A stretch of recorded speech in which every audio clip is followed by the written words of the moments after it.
Derrière la douce mélodie et les paroles empreintes de poésie qui ont enchanté des millions, se cache la trajectoire d'un Francis Cabrel tissé de solitude, de rébellion farouche et de blessures que nulle composition musicale n'a jamais pu totalement penser. D'un enfant réservé, sujet aux moqueries dans une modeste localité française, il s'est élevé au rang d'icône du folk rock, chéri par des générations. Son récit dévoile des combats qu'aucun de ses succès n'a pu effacer. Il a choisi de s'éloigner des lumières pour préserver les siens, se masquant derrière des vers porteurs de clameurs silencieuses, et s'est refusé à une industrie désirant le conformer à ses propres moules. À travers les espoirs brisés, un amour ardent et des décennies de concessions, Francis Cabrel a érigé une forteresse autour de son être le plus intime. Un cœur qui porte encore les stigmates d'une existence complexe, sublime et parfois déchirante. Restez avec moi pour sonder la souffrance invisible derrière le mythe, et son combat contre le doute pour enfin trouver sa propre expression. Les racines de l'ombre, une enfance de silence et de moquerie. Né le 23 novembre 1953 à Agen, petite ville du sud-ouest nichée entre Bordeaux et Toulouse, Francis Christian Cabrel est venu au monde dans un univers qui ne semblait pas destiné aux songeurs. Ses parents, Louis et Simone Cabrel, étaient des laboureurs acharnés d'ascendance espagnole, descendants d'exilés républicains ayant fui la dictature franquiste. Leur existence était simple et modeste, au sein d'un quartier ouvrier empreint de solidarité. Francis a grandi dans un foyer où les ressources étaient maigres, mais où les valeurs humaines étaient profondes. Son père œuvrait dans une biscuiterie, et sa mère assurait des ménages pour joindre les deux bouts. Il n'y avait guère de place pour de vastes aspirations, et encore moins de projets de carrière musicale. Enfant, Francis manifestait déjà des signes d'introversion, préférant le repli dans sa chambre pour dessiner ou lire, plutôt que de courir les rues avec les autres. Il était happé par la poésie de la chanson française, écoutant Georges Brassens et Bob Dylan sur un vieux poste radio cabossé qui lui paraissait presque magique. Ses premières réminiscences musicales étaient liées aux rassemblements familiaux, où des airs folkloriques espagnols résonnaient dans le salon, unissant cousins et oncles dans un tourbillon de mélodies à la fois douces et amères. Mais au-delà de ce cercle familial, Francis ressentait souvent la piqûre de l'isolement. À l'école d'Agen dans les années 1960, son tempérament réservé et son accent adouci, teinté d'influence espagnole, en faisaient une cible aisée pour les railleries. Les enseignants le trouvaient trop discret, le qualifiant parfois de paresseux parce qu'il s'exprimait à peine en classe, tandis que ses camarades se moquaient de son nom singulier et de sa timidité. Pourtant, c'est précisément cette nature silencieuse qui nourrissait une vie intérieure foisonnante, un terreau fertile où la musique pouvait éclore. À 13 ans, Francis parvint à amasser suffisamment de menu monnaie pour acquérir sa première guitare. Un vieux modèle d'occasion au corps érodé, loin d'être prestigieux, mais d'une valeur inestimable à ses yeux. Il s'exerçait sans répit, reclus dans sa chambre, tentant de reproduire le jeu en picking de ses héros folk, dont il empruntait les disques aux voisins ou qu'il dénichait dans les brocantes. Alors que la majorité des garçons de son âge ne vivaient que pour le football, Francis façonnait déjà des accords, laissant ses doigts saigner sur les cordes en acier bon marché.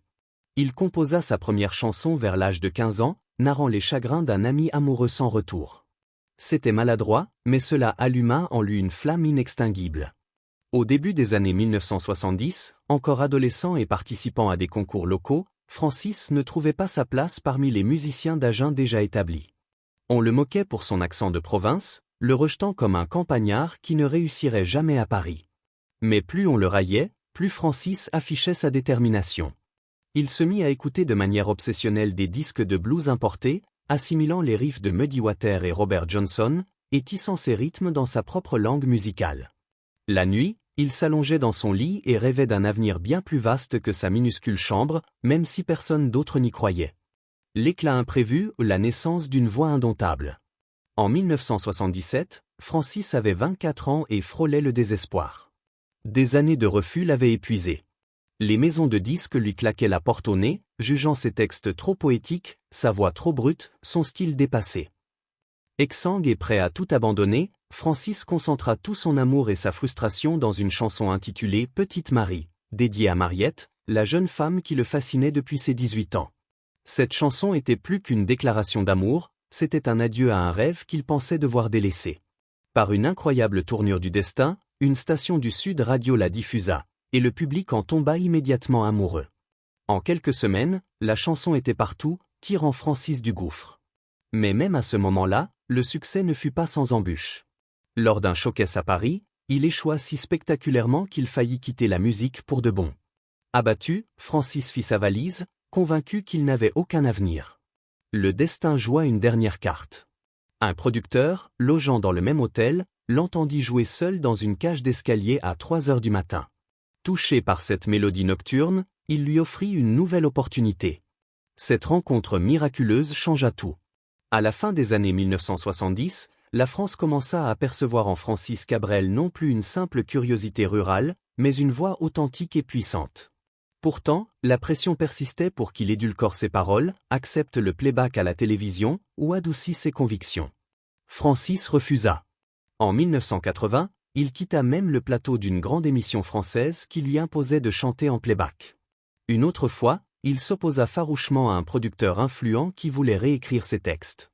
Ce refus de plier lui valut des ennemis et lui coûta des diffusions radio. Mais il forgea aussi sa légende. La morsure de ses premières humiliations ne l'a jamais vraiment quitté, et même lorsqu'il atteignit la notoriété nationale, Francis portait les blessures invisibles de ce garçon en qui personne ne croyait.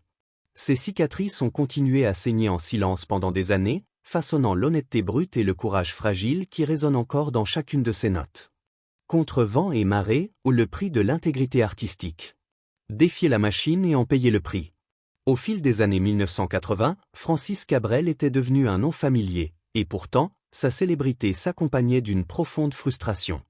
La même machine qui le célébrait tentait aussi de le briser, le poussant à altérer le sens profond de sa musique. En 1994, sa chanson La Corrida provoqua un tollé national, dénonçant la brutalité de la tauromachie d'une manière qui fit trembler une partie de la culture française. Des stations de radio dans le sud de la France refusèrent de la diffuser. Des fans brûlèrent ses disques sur les places publiques, et Cabrel se retrouva soudain pris pour cible par ceux qui l'avaient autrefois enchanté. Pour beaucoup d'artistes, cette polémique aurait signifié des excuses publiques ou un retrait de la scène. Mais Francis, fidèle à lui-même, tint bon. Ses chansons avaient toujours véhiculé des messages de protestation subtilement glissés dans des ballades d'amour et des mélodies folk simples, cachées si habilement que les censeurs les avaient ignorées pendant des années. Quand il montra enfin ses griffes, la France le vit différemment, comme un rebelle déguisé en romantique. Derrière les projecteurs, cependant, ces conflits lui coûtèrent cher. On le qualifia de difficile, d'intransigeant, voire d'ingrat. Une fois, il refusa de collaborer avec l'un des plus grands producteurs français après une violente dispute sur la réécriture de ses textes. Un acte qui le fit passer pour un marginal dans une industrie fondée sur le compromis. Parallèlement, sa famille commença à ressentir les conséquences de sa notoriété grandissante. Les journalistes s'immisçaient, des fans franchissaient les limites, et la tranquillité de petite ville à laquelle Francis tenait en devint impossible à préserver. Il s'était fait un nom en disant des vérités dures, mais le prix à payer fut la sécurité des êtres qui lui étaient chers. Au milieu des années 1990, Cabrel en eut assez. Il se retira de la vie publique, disparaissant des plateaux télé et des interviews. La raison allait bien au-delà d'un simple épuisement artistique. Après une rencontre avec un fan obsessionnel qui franchit les limites du harcèlement, Francis choisit avant tout de protéger sa famille. Sa maison d'Astafort devint une forteresse, un lieu où Mariette, l'amour de sa vie, et leur fille pouvaient respirer en paix, loin d'une industrie qui n'avait jamais vraiment respecté ses frontières. Dans le calme du Lot-et-Garonne, il tenta de retrouver la sérénité. Pourtant, ce retrait portait sa propre tristesse. Il l'isola de ses collègues et de ses soutiens de longue date, renforçant l'impression que son succès avait été payé au prix de sa confiance envers les autres. Francis Cabrel, la voix de tant d'histoires d'amour, en était venu à voir le monde avec un regard prudent, voire craintif. Le poids de l'héritage, douleur partagée et sacrifice caché. Porteur la douleur et les espoirs de la famille. Alors que Francis se battait de toutes ses forces pour préserver son indépendance artistique, une autre douleur, bien plus intime, le frappa en plein cœur, la souffrance de ses enfants, en particulier celle de son aînée, Aurélie.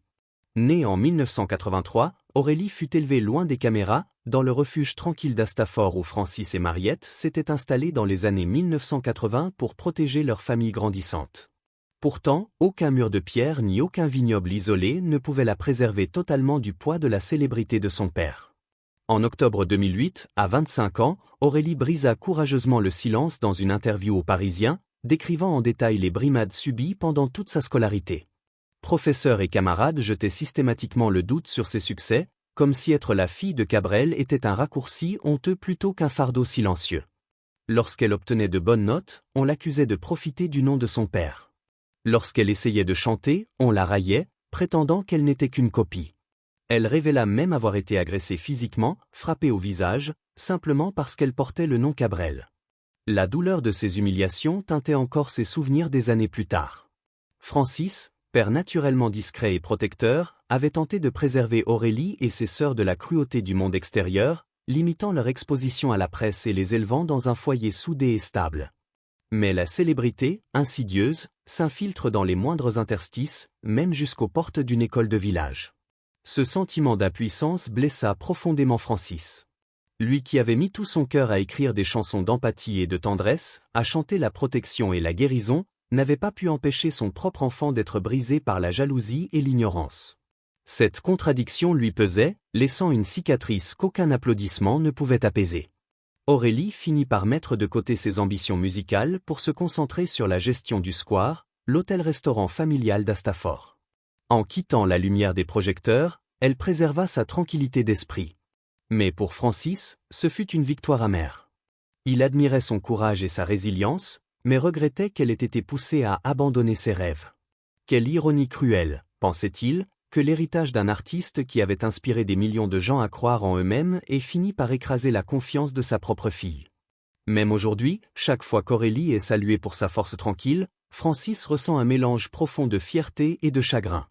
Pendant ce temps, Mariette, la présence inébranlable aux côtés de Francis depuis cette nuit d'avril 1970 où ils s'étaient rencontrés et émus sur Bye Bye, continua de porter la famille sur ses épaules.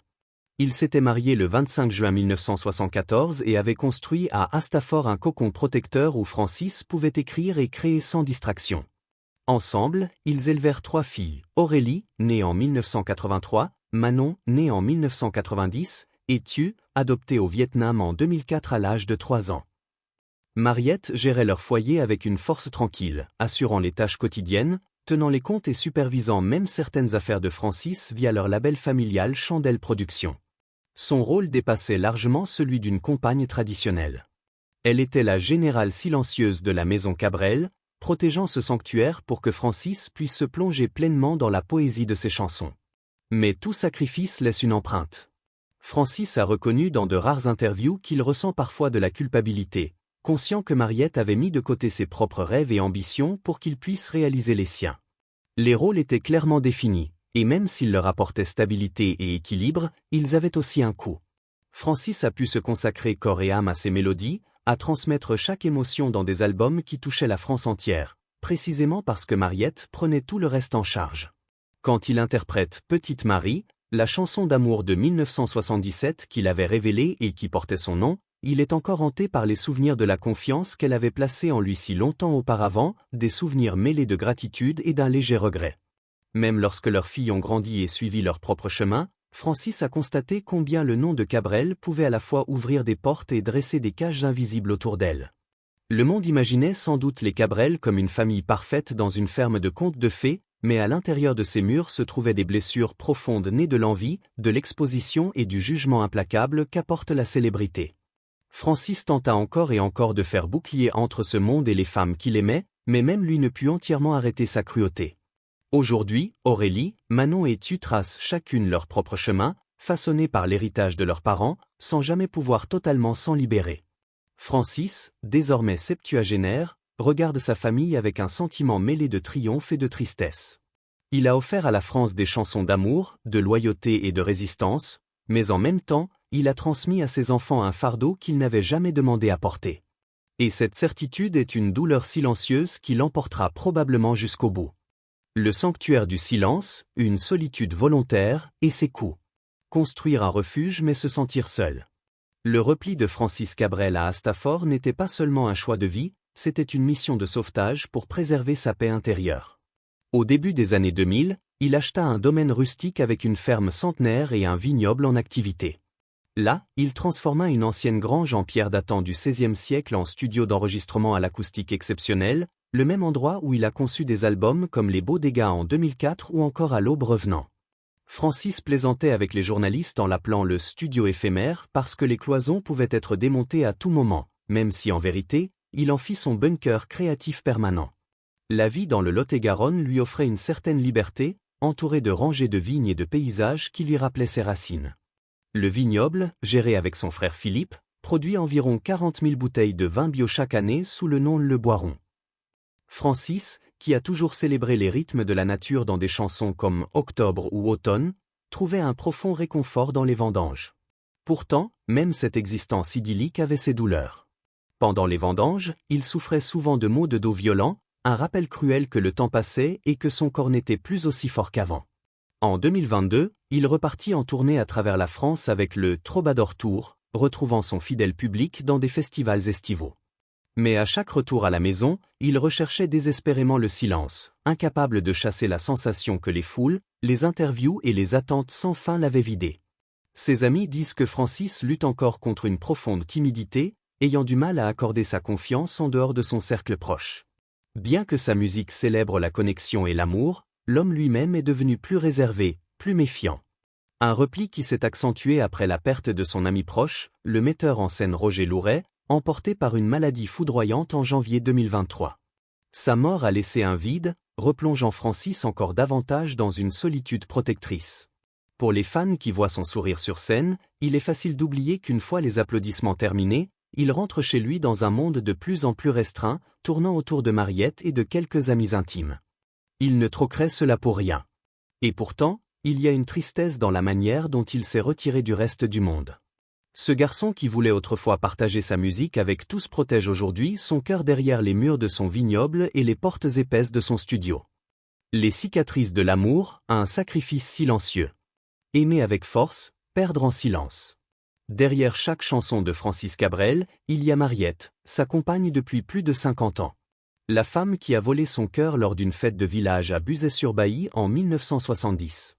À 16 ans à peine, Francis l'aperçut de l'autre côté de la salle et osa l'aborder malgré une timidité écrasante. Ce moment a tout changé. En 1974, ils étaient mariés, et Mariette devint à la fois l'amour de sa vie et sa muse. Des chansons comme Je l'aime à mourir ou L'encre de tes yeux témoignent de ce lien. Un lien qu'aucune rumeur, aucun scandale, aucune déception n'a jamais brisé. Ensemble, ils ont bâti une famille à Astafort où Mariette prenait en charge la vie quotidienne, des factures aux études des enfants, pour que Francis puisse se consacrer pleinement à sa musique. Elle l'a même aidé à gérer Chandelle Productions, leur label familial, assumant les aspects les moins glamour d'un empire artistique rarement mis en lumière. Francis n'a jamais caché combien il devait à Mariette, même si ses mots publics à son égard restent rares et pudiques. Ceux qui les connaissent disent que c'est, à la vie, à la mort, un couple si fusionnel qu'on ne pourrait les séparer. Mais une telle proximité a aussi son revers. Francis a reconnu dans de rares moments de sincérité que la dévotion silencieuse de Mariette avait un prix. Elle avait renoncé à ses propres ambitions pour qu'il puisse réaliser les siennes. Avec les années, Francis a compris qu'il avait bâti tout un monde sur ses sacrifices. Un constat qui le fait encore grimacer de regret. Ses filles aussi ont ressenti la force et la pression de l'héritage paternel, bénéficiant de sa célébrité tout en portant ses blessures. Francis les regarde grandir aujourd'hui, chacune suivant son chemin, et se demande si son dévouement à la musique a été une bénédiction ou un fardeau pour ceux qui l'aiment le plus. Il continue de chanter, d'écrire, de célébrer l'amour comme une promesse inébranlable. Mais derrière ces mots magnifiques se cache un homme qui sait qu'il a perdu en silence au fil du temps, de l'innocence, peut-être même une part de sa paix. C'est la tragédie au cœur de la légende. La même musique qui lui a tout donné lui a aussi pris des morceaux qu'il ne pourra jamais récupérer. L'histoire de Francis Cabrel n'est pas seulement une célébration de l'art, mais un rappel du prix à payer lorsque l'on suit sa passion jusqu'au bout. Quelle de ces chansons vous a le plus touché et pourquoi? Dites-le moi en commentaire. Et n'oubliez pas d'aimer, de partager et de vous abonner pour d'autres histoires sur les voix qui ont changé notre monde.